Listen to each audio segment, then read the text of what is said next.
G'day and welcome to exercise 6.6, which is related rates. I've got to say that this is my most favourite part of the whole course. I don't know why, but I just really love it because it seems a bit tricky, but once you do it, the method that I show you, I don't feel like it's all that tricky anymore, and really hard question becomes a little bit easier. Essentially, this is using the ideas of the chain rule to convert or to mix two different rates together so that we can come up with a different rate. And we need to identify three things, given, want, and need. And I would say that even now, when I'm doing these questions, I put a G, W, and N down on the paper just so I know exactly what I'm looking at. I know exactly what I am trying to find out and what I need to find it out. So I'll explain these things first, and then I'll show you in the question how it works. So my given is what my rate is already in the information. So I've given some information already, and that's what I write down. What I want is the final rate answer that is needed. Okay, and then what I need in order to get that thing that I want is the rate that you are actually required to connect it all together. So that doesn't really make sense without the question, but let me show you the question now. So, a circular puddle is expanding. Its radius is increasing at the rate of 0.5 centimeters per second. And what I'm after is the rate at which the area of the puddle is increasing when the radius is 10 centimeters. So, I write down given, want, and need. What am I given? I'm given a rate in this sentence here. I'm actually given something. I'm given this rate here, 0.5 centimeters per second. Now, if I think about this, it's a puddle. Radius is increasing, and the area is increasing of the puddle as well.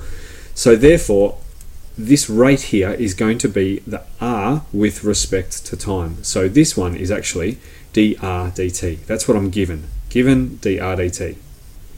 What do I actually want? I want the rate at which the area of the puddle is increasing. So I want dA dt.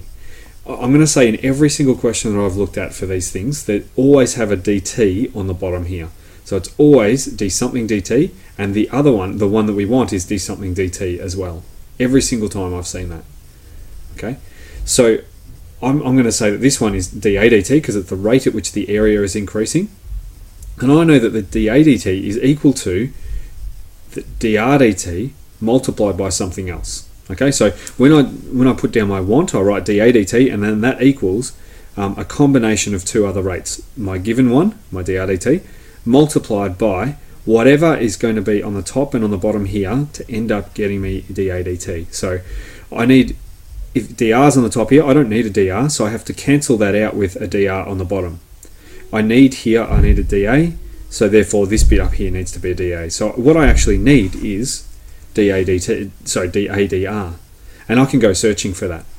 dA dr, the area with respect to the radius, some equation or some formula that does that. Now I know that the area of a puddle, the area of a circle I should say, is pi r squared. So if I differentiate this with respect to r, dA dr, I get 2 pi r. So therefore, I know that dr dt, which I'd already been given, is 0.5, and dA dr is actually just 2 pi r, I end up getting dA dt, which is 0.5 multiplied by 2 pi r. And that just ends up being pi r.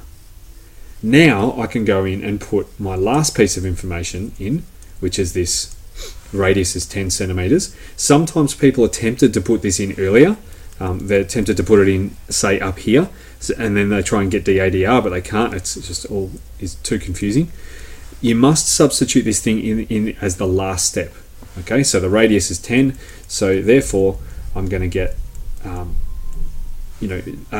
times pi, which ends up being the answer. So 10 pi, which is C, and that is my answer. So, and I don't need to worry about the rate. It is the area per second, but I don't really need to worry about the rate too much. We're not that concerned with that. We're just more concerned with the numerical answer that you get. Okay, so that's how we use this given, want, and need. My favourite part of the whole course. The given part is always there, written for you. The thing that you want is always usually the sentence at the end, and they're related to each other. As I said, I've always seen d something dt, d something dt, and then the thing that you need is the thing that connects those two pieces of information together to make the thing that you actually want.